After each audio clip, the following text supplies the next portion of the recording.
టంగుటూరి ప్రకాశం పంతులు జన్మదినం సందర్భంగా వారికి జోహార్లు అర్పిస్తూ నాన్నగారికి మందులు తీసుకురావాలి, ఓ 5 రూపాయలుంటే సర్దుతారా, తన్నుకొస్తున్న దుఃఖాన్ని దిగమింగుకుంటూ అడిగాడు ఆయన. ఈ మాటలు అన్నది సాదాసీదా వ్యక్తి అయితే పెద్దగా ఆశ్చర్యం ఉండేది కాదేమో.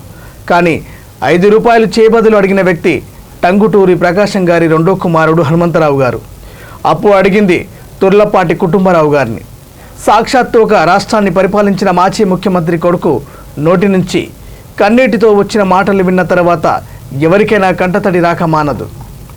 ఆంధ్ర రాష్ట్రాన్ని పరిపాలించిన టంగుటూరి ప్రకాశం పంతులు గారి చివరి రోజుల్లో ఆర్థిక భారంతో ఆయన పడిన ఇబ్బందులకు ప్రత్యక్ష సాక్షి ఈ 5 రూపాయలు. చెన్నైలో క్షణం తీరికలేని పనులు ముగించుకొని నివాసానికి చేరుకున్న టంగుటూరి ప్రకాశం గారికి కొద్దిగా అస్వస్థతగా ఉందని తెలిసి ఆయనకు వ్యక్తిగత కార్యదర్శిగా పనిచేస్తున్న తుర్లపాటి కుటుంబరావు గారు వారి నివాసానికి చేరుకున్నారు.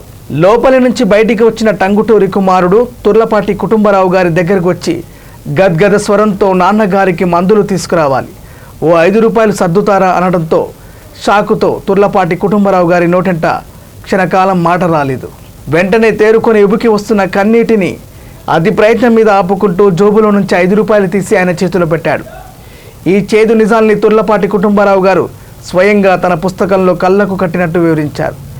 దేశం కోసం తన ఆస్తినంతా దారపోసి చివరి రోజుల్లో కటిక దారిద్ర్యాన్ని అనుభవించిన టంగుటూరి లాంటి మహోన్నత వ్యక్తులను నేటి భారతంలో ఆశించగలమా?